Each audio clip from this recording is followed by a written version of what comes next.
Today's pioneer in culture is Eve Plumridge, Senior Events Manager at Camunda, the enterprise platform helping organizations worldwide coordinate AI, people, and systems at scale. Eve has spent 5 years shaping how Camunda brings its global team together in person, and most recently designed their first ever President's Club in India's Golden Triangle. Eve, welcome to Pioneers in Culture. I am so excited to be here. Thank you so much for having me. Absolutely. So can you tell me about your role at Camunda and how you ended up owning events and retreats? Yeah, absolutely. So as you mentioned, I have been with Camunda around 5 years now, and actually started off straight into retreats, joined as part of the people organization in the company. My job at that point when we were around 230 employees, still very much global. It was my job to onboard everyone into the company and then host them once a year for our company retreat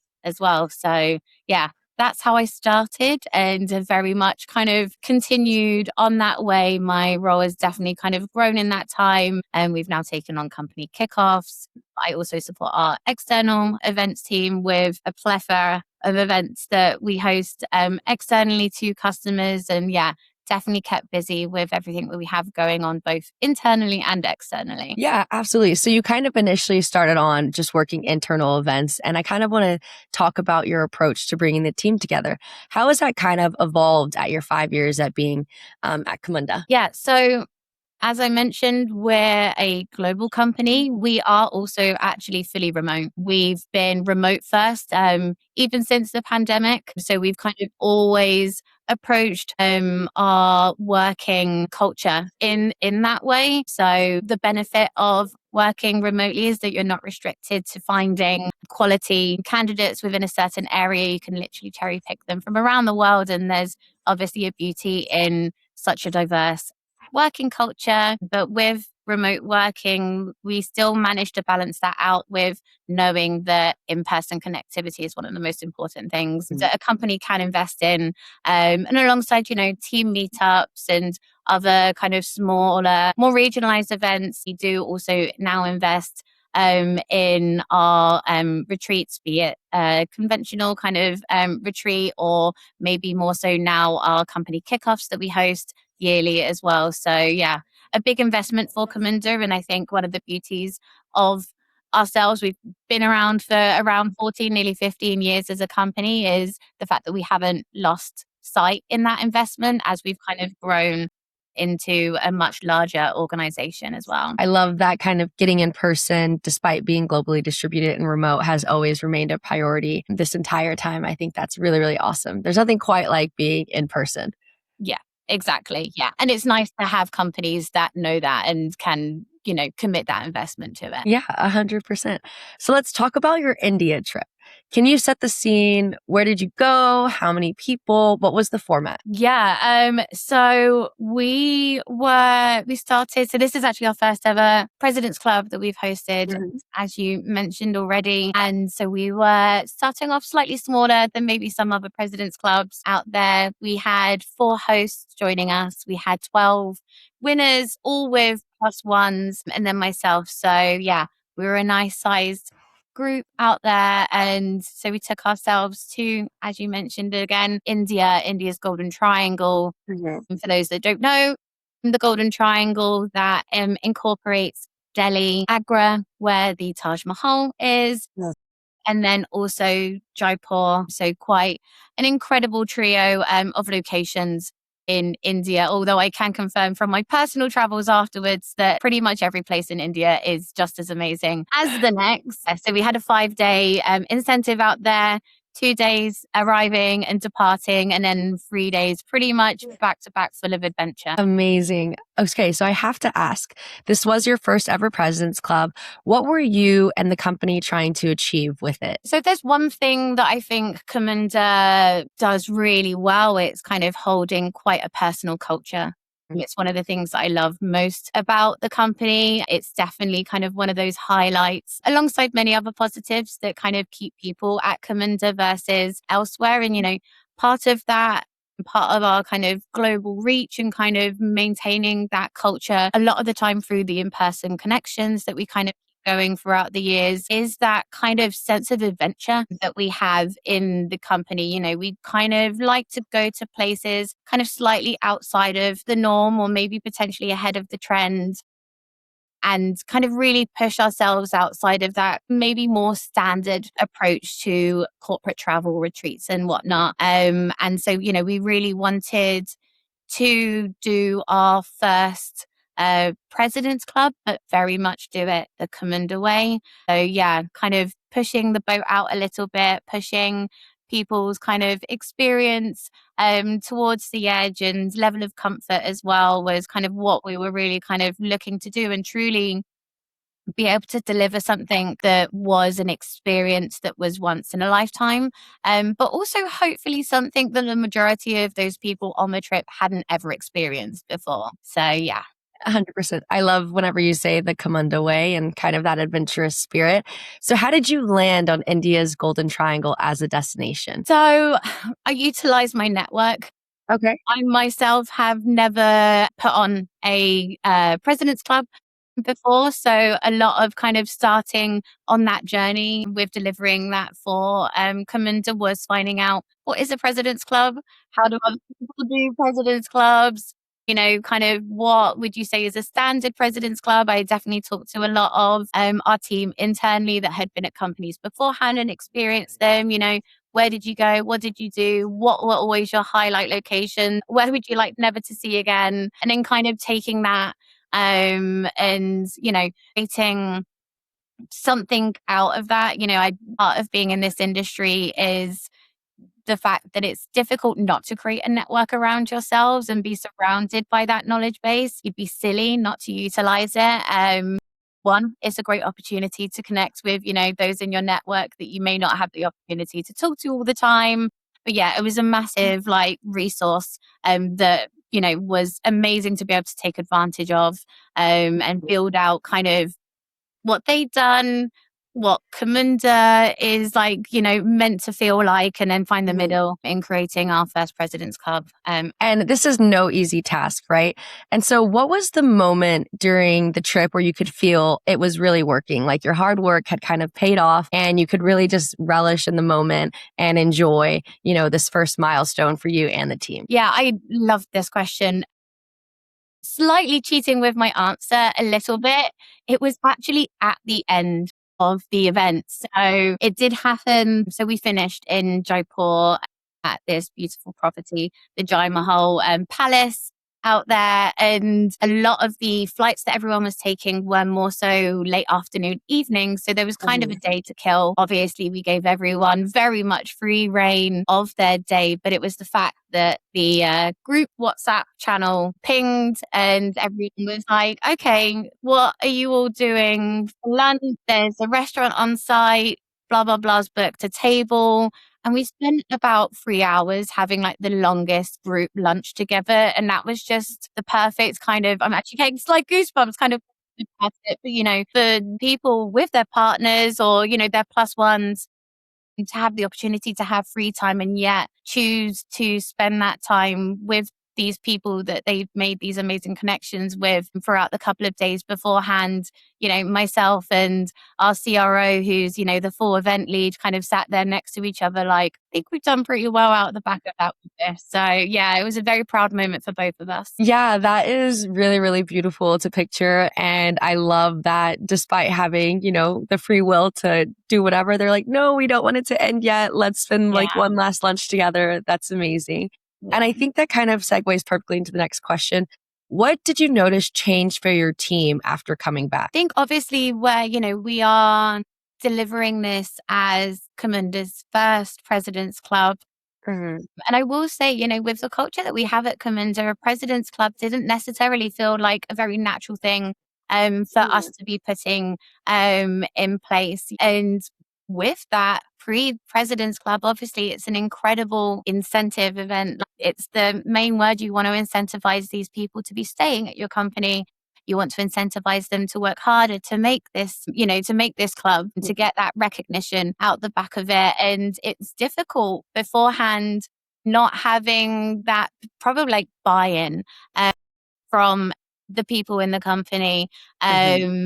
And then out the back of it to kind of revel in, the feedback that they were sharing amongst their peers. I'd be in a conversation with someone on a completely different topic and they go, "Oh, I heard about President's Club. Like, it sounded amazing. Like, count me in. I'll be on that list next year. I promise you." And, kind of seeing really what the aim of it was come to fruition and build its own kind of status within the company. And hopefully, we'll see ourselves benefiting from that, be it us on the business side of things as well as attendees for years to come, hopefully. Absolutely. And I think that kind of does give everyone a goal to aim for, and it kind of builds the hype around it. And I love that they're already kind of getting a little competitive of, I will be there next year. Yeah.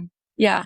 And so we kind of are talking about the impact of retreats, and how do you measure the impact when so much of it is qualitative and it can kind of be hard to almost, put the numbers behind it? Yeah, absolutely. I mean, I think we can all agree that it's our biggest pain when it comes to that. And I mean, a massive part of it is, it's you lack data in it the majority of the time. Probably the closest that you will get to any type of data are these employee surveys. And you kind of really need to take on that feedback coming in, really utilize it for your own benefits and, make sure what appears in those surveys are highlighted and taken advantage of. Employee retention is a massive thing as well. Again, it's really hard to know, okay, is this person still with us because of this? And they may not necessarily be saying in the employee survey, and, this is third on the list of the reasons why I'm still here at this company.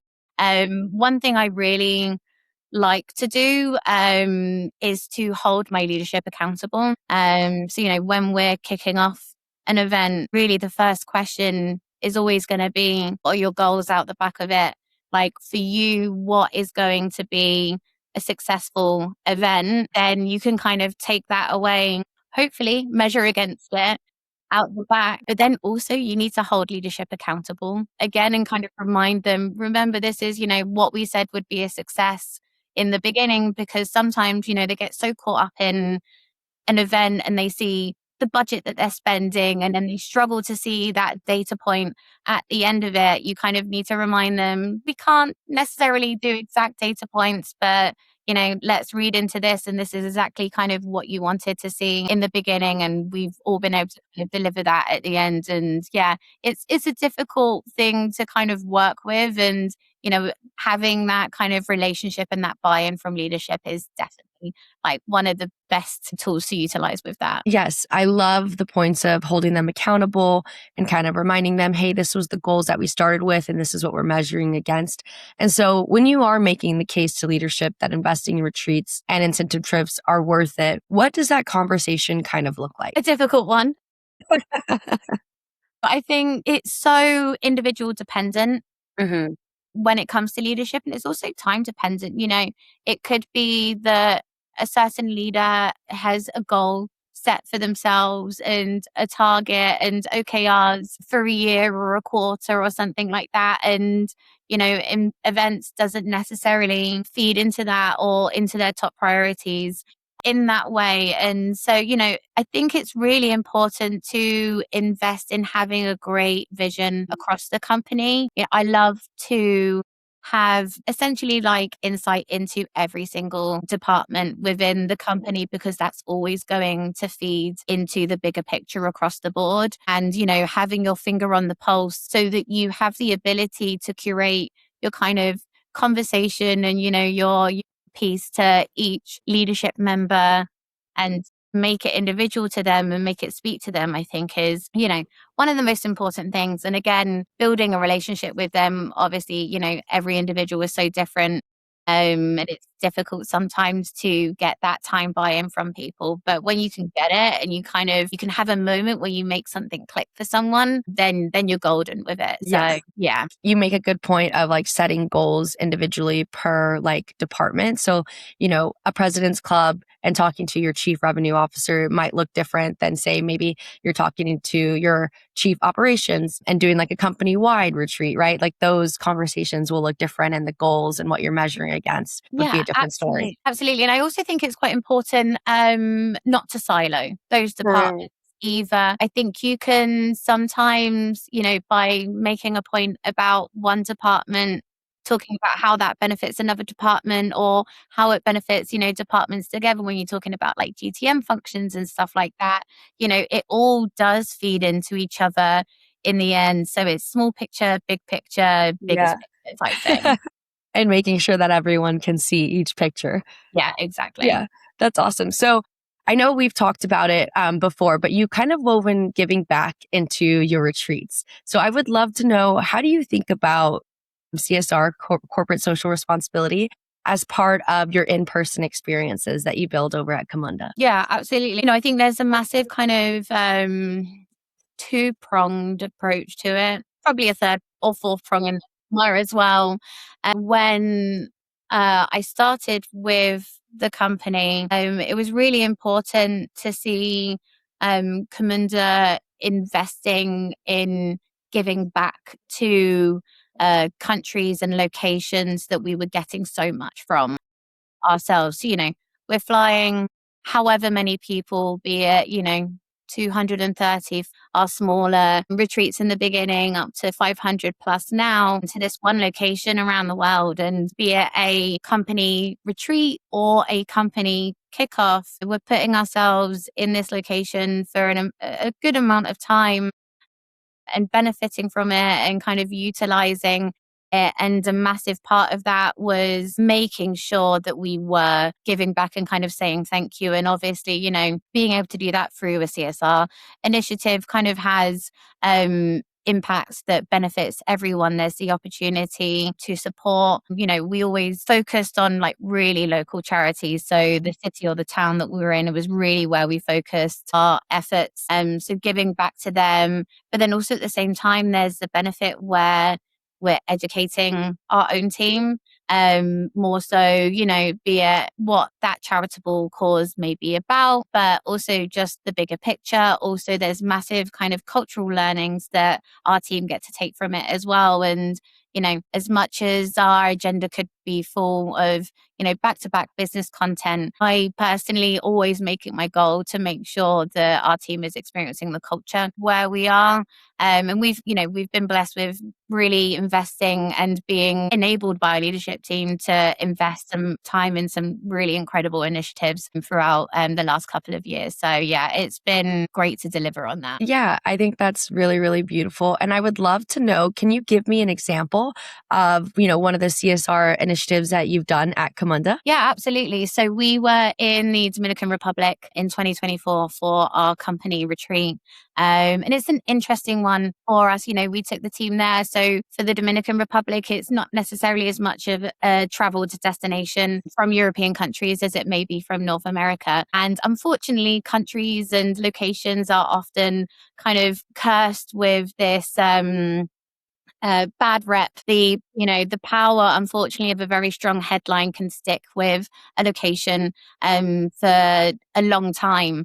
And when we announced the Dominican Republic, obviously the massive excitement that there was for it, there was also kind of slight hesitation.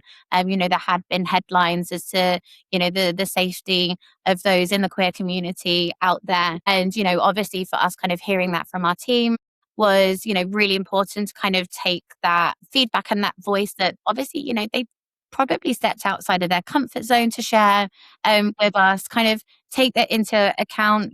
Fortunately, we had done our full due diligence beforehand and were confident in it ourselves. But obviously, they kind of presented an opportunity to one, prove to or show our team that they were entering an incredibly safe space, and to kind of battle a little bit that that assumption of a country is this one headline, and take that educational moment, but also take the opportunity to see what is going on really in the country and find a cause to maybe put our name to and to support throughout that. So we took the opportunity. We do a whole company team building activity on site every single year. And so we took that opportunity to build out a full CSR project. We worked on site and we were hosted by the Club Med property that they have in Meeches over in the Dominican Republic. And we worked really closely with the Club Med team, who are really engrossed in the local community, to build out a project that actually ended up being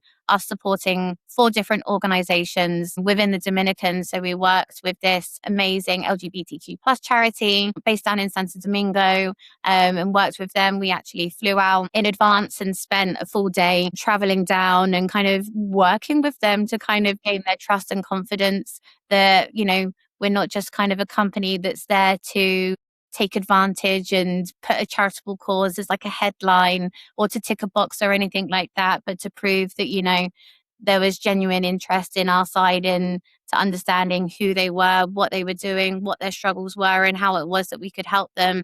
And we ended up having an amazing day with them on site, building out health kits for them to distribute amongst the local community in Santo Domingo. We ended up working with a local turtle conservation society, supporting them with building out mangroves and also hutches for turtles going through the birthing cycle. We also worked with a children's organisation to build out holiday kits for them. And then finally, we worked with a falconry organisation as well to educate them and to build out educational materials for them to then go and educate the local community as well. So, yeah, long story long, it was a very small singular conversation that really was the start of what turned out to be this incredible initiative that our whole team was able to really, truly go and get their hands dirty with. And we've maintained relationships with these charities as well. We have a yearly donation and we're able to donate to them afterwards. We've got 6 months check-ins from them with, what the impact it actually was that we had. And yeah, it's been wonderful. People at Camunda also then built relationships with these charities off their own accord and have maintained them as well since. So yeah, it was a lot of fun. It was a lot of work, but more than worth it. Yeah, absolutely. And you're still seeing the impact from that one, like you said, one conversation years later, which I think Yeah. is super powerful. And I love that you say it's not just a box to tick, it's actually something that you and the company live by, right? Like it's the Yeah. way you actually have your actions to back it up. And I think that's really lovely and powerful. So looking back across everything you've run at Camunda, what has changed the most about how you think about bringing people together? Many things. So in the time that I've been at Camunda, we've grown from just over 200 employees to nearing 650 right now, and we are expanding rapidly, which is super exciting to see. But loving the fact that we continue to invest despite that growth, and the goals and the direction and the purpose of the business has also changed so much in that time. We're here to be successful as a business and then also adapting our events and kind of what they mean to not only complement that, hopefully, kind of surcharge it and push it forward and enable it further has really kind of come to the forefront more so than, it's our yearly retreat, so let's put on a yearly retreat. It's how can we kind of ring it for every single second that's in it, every single penny that we put into it, and getting the value out of that has been super important. And that obviously adapts as the business adapts, and kind of keeping on top of that has definitely been interesting to kind of work through and work with. Personally, when I started at Camunda, I didn't have much experience working in the corporate world like I do, and it's a massive learning curve, and it's kind of a learning curve for everyone all at the same time in different areas. So making sure to keep events for the company as frugal as they can be is definitely kind of key to making it a success. My last question for you is what's next for your team when it comes to in-person gatherings? Gosh. So we're definitely keeping ourselves busy. So we're busy kind of planning our next President's Club, which is super exciting. You know, obviously we made such amazing impact with this trip to India. So now it's time to better ourselves. But we're super excited about making that happen and adapting and kind of growing the concept of it. So that's going to be really exciting to be delivering to the team. We'll be back at our company kickoff as well in January. We're actually revisiting a location for the first time ever, but we were out in Vienna for our 2025 kickoff and had the most incredible experience with the team. It was our first kickoff as well that we managed to somehow pull together and deliver within 3 months, which was a very interesting experience, but clearly we did well enough to be wanting to go back to the same location. There's clearly good memories there to be traveling back to. So yeah, we'll be working on that. You know, evolving our agenda is definitely the main thing to that when you're investing in bringing what's going to be over 600 people on site to one location for a whole week out of the business calendar. You need to make it make sense. So yeah, really kind of working on our agenda and kicking that all off now. And then, you know, we've so many kind of team building activities. We've got our CS team heading out to, I believe it's going to be Krakow in a couple of weeks. And yeah, so many more different adventures from different teams and organizations and investments back into in-person interaction within the company. So we're definitely keeping busy. Absolutely. Sounds like it. Well, thank you, Eve. I appreciate you sharing all your knowledge and coming on Pioneers in Culture. Thank you so much. I've had a wonderful time talking to you. This episode was brought to you by Retreats and Venues. When your team is spread across the world, your offsite matters more than ever. We make it seamless. Take our quiz today to get started.